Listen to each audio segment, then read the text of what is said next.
Welcome to our tutorial on changing the chat wallpaper on the WhatsApp desktop app. With the recent update, personalizing your chats has never been easier. Let's dive right in. First, open your WhatsApp account on your PC. Launch the app and sign in if you haven't already. Once you're in, you'll see all your chats right in front of you.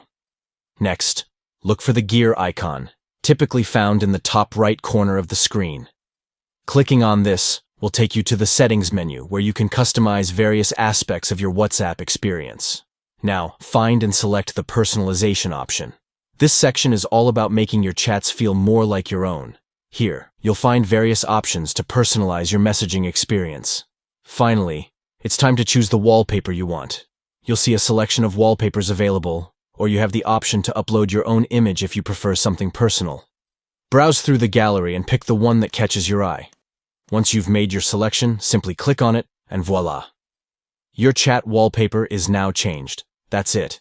You've successfully personalized your WhatsApp chat wallpaper on the PC app. Enjoy your refreshed messaging experience, and don't hesitate to explore more customization options available in the settings. Thanks for watching, and happy chatting.